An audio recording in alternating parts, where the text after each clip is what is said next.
A memorable career moment. This is kind of a cool one. I don't know if I've ever talked about this. This happened maybe about 10 years ago, 9 or 10 years ago.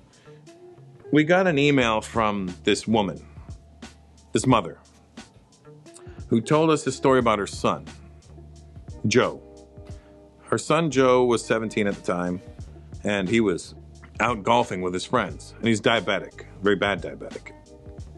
So he stopped while they were out on the golf green, whatever it's called, stopped by a tree so he could take his insulin. So while he's standing there taking his insulin, one of his friends hits the golf ball and it ricochets off the tree and hits Joe right in the head.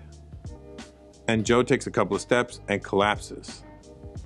Joe's in the hospital for 2 months, in a coma. Joe wakes up and has full amnesia. Doesn't recognize anybody, doesn't know who anybody is, his mom, dad, nobody. He starts having to go through the whole process of learning his life.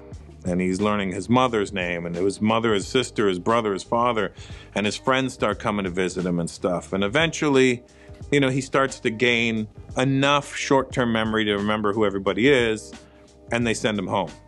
He gets home, and his friends put on, well, before this happened to Joe, he was a big fan of mine.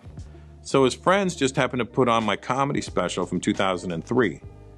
And as soon as it came on, Joe started reciting my act word for word.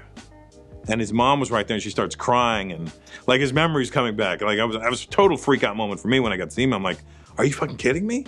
So immediately as soon as I got this email, I set up in a meeting. I go to his house to meet him and, you know, it's, I give him a hug and everything.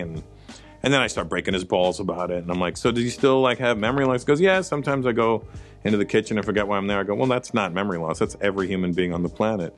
I go, does it ever happen where you're jerking off and then forget what you're thinking about? And you're like, hey, what the fuck am I doing?